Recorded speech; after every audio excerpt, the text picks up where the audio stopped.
Anong mensahe ang kailangan marinig ng mga Gemini mula September 16 to 30, 2024? Pwedeng nangyayari na to o mangyayari pa lang. Kung hindi man para sa inyo itong magiging reading, eh baka para sa someone na malapit sa inyo o sa someone na kakilala niyo mismo.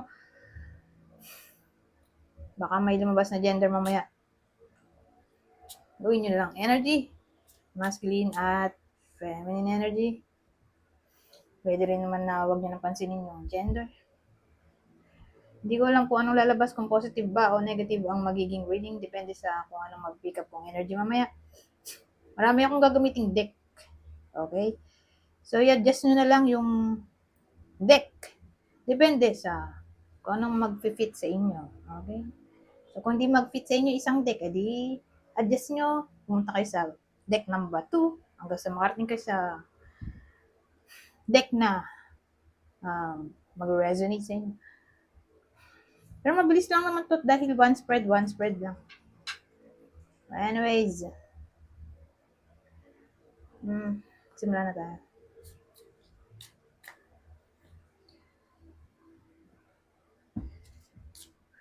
So, sa case na to, ano to? So, may bumabagabag sa isip ng iba sa inyo. Nagwo-worry sila for some reason. Pero don't worry, dahil magkakaroon na ng clarity.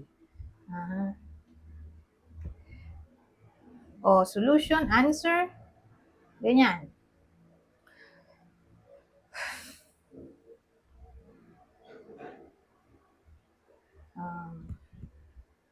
Halimbawa, nawala, na-misplace ng iba sa inyo ang kanilang gamit, don't worry, makikita pa yon. So, pwedeng nangyayari na to, mangyayari pa lang. So, kunin nyo lang yung info na sa tingin nyo ay fit sa sitwasyon nyo. Sabihin natin, grabe naman kung nanakawan. No? So, kung sabihin, who knows? Pwede rin naman kung nanakawan, edi, kung di mabalik, eh, makakabili pa ng bago. O mas better yung darating na nawala, nanakaw sa iba sa inyo.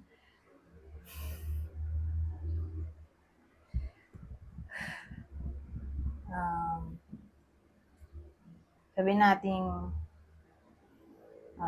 nitong mga nakaraang araw, mahina benta. Di may change. Maaaring mangyari. In a good way.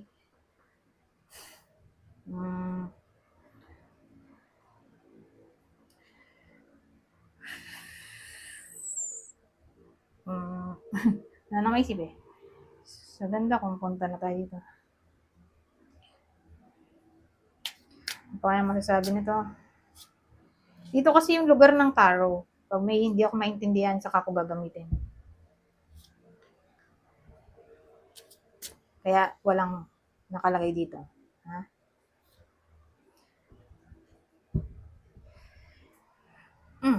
Parang silang baliktad, no? Ano kaya? Distortion. Tapos plant. Pero, baliktad nga. Ano kaya to?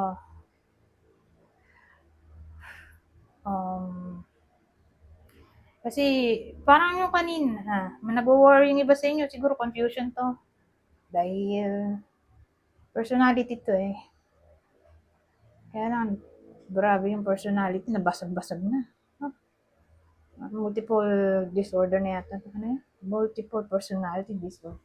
Pero sabihin lang natin confusion. Doon na yung lumugar. Kasi kung ganito nga, parang siyang mental problem. Distorted yung perception ba? Pero baliktad naman eh. So, ibig sabihin, hindi na distorted yung perception o confusion. Wala nang confusion. Kakaroon na ng somewhat clarity. At tungkol ito sa anything na tingin nila ay hindi magbo-bloom. Kasi, eto nag-bloom, nag-grow di ba? Pero, baliktad. Walang growth. So, madaling salita. Parang, kakaroon na ng clarity yung iba sa inyo sa anything na walang growth. Na parang mag-move on sila doon. Oo. Iiwan na nila. Parang, na-stuck yung progress nila dito. Tungkol saan kaya yon? Ano kaya yon? Maganda na. Clarify natin. Ito, decision na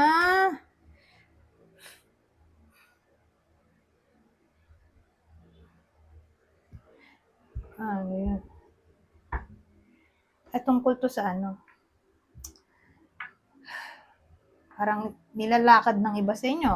So, talent, skill, trabaho, doon siya related sa money making, something, business nga, career, na parang walang cooperation doon, walang teamwork, na parang, stressful decision na umalis na ba? Yung overall.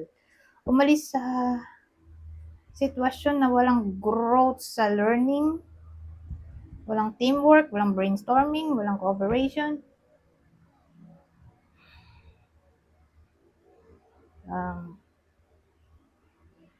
Parang wala yung loyalty ng iba sa inyo dun sa boss nila. So, ewan ko. Ang dating magre-resign siguro yung iba sa inyo. O may isipan pa lang. Mag-resign, mapapaisip sila tungkol sa kanilang work. Takbo ng work. So, again, work-related to. Hindi naman to relationship na, yun nga, inisip ko kanina, baka ex to. Hindi. Kasi may pentacles tayo dito. Ito yung problem. Kasi usually swords ay challenges. So, dun yung walang growth. Sa dating may passion sila. Dati passionate sila dun sa ginagawa nila, dun sa workplace, o talent, o ewan ko anong pinaglalaanan nila ng commitment, o ng panahon, oras, nandun lang, dedicated sila dun, loyal sila dun. Andun yung devotion nila sa ginagawa nila palagi. Pero for some reason nga parang ayaw na nila dun sa ginagawa nila. Na-stuck sila, na parang nagsawa na siguro, o ewan ko. For some reason, magkakaroon sila ng realization na toxic na, kaya mag-move on na, o magre-resign, o mag-iiba na ng path. Case-to-case basis. Di lalo na kung magulo yung management, di ba, ng work, whether o walang teamwork in a way, wala silang friends dun sa workplace, magulo dun sa environment nila, dun sa work. Parang walang organization. Yun nga.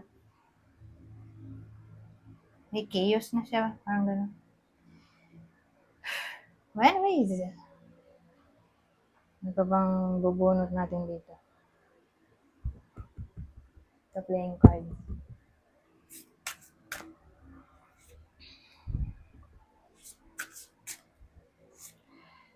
Ano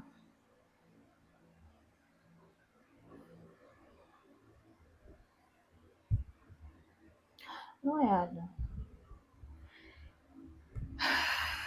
So, Jack of Diamonds at Queen of Hearts? Di ba weird? Jack of Diamonds, Queen of Hearts.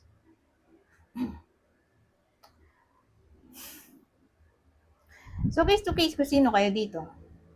Okay? Kung kayo ba to, ito.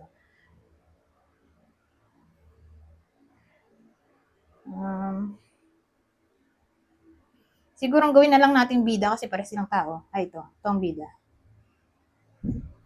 Mag-ingat yung babae. Babaeng nanonood.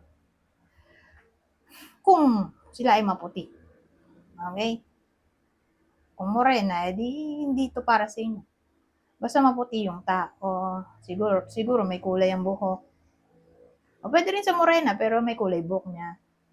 Kasi may ganun, di ba? Papakulay ng buhok. Kasi baka maging victim sila dito ng fraud.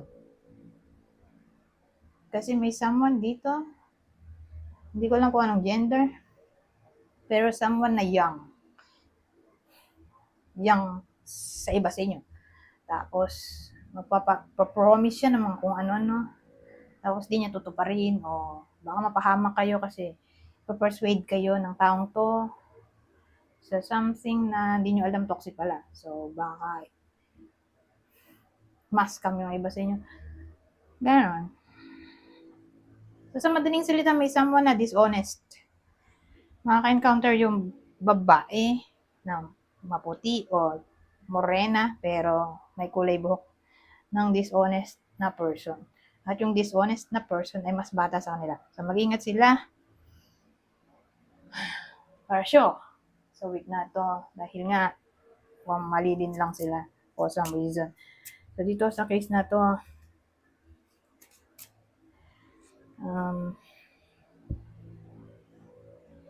naman to.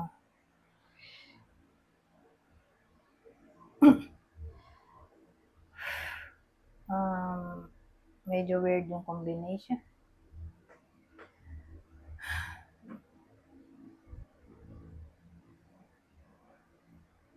Kasi may parang dream yung iba sa inyo.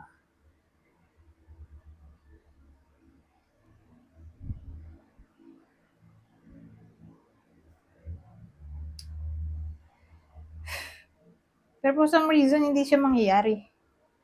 O sabihin natin, tinatry pa rin ng iba sa inyo na i-manifest pa yung toxic person sa buhay nila, hindi siya advisable.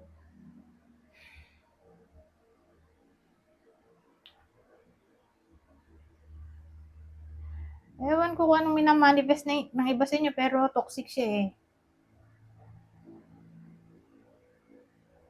Although aware naman yung iba sa inyo, pero gusto pa rin nila. So, gano'n eh. Sabihin natin ex, o sila yung third party, minamanifest pa rin yung someone, pero in a relationship na. So again, minamanifest, tinatry ng iba sa inyo i-manifest yung someone na alam nila sa sarili nila toxic.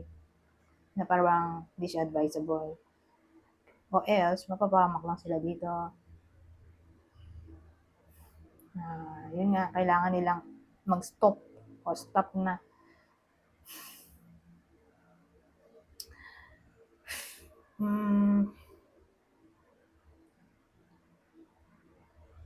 Anyways, kuha tayo na bang detalye? Pampagood vibes. Dalawa lang. Basahin ko na lang. Synchronicity. Divine soul matches have amazing moments of synchrony. Link. The bond of love grows stronger over time. Kunin nyo lang yung info na sa tingin nyo ay fit sa inyo. Ito naman. You are capable of brilliant transformation. At ang huli, ask your dreams a question when you need an answer. Anyways, hanggang dito na lang. Goodbye. For now.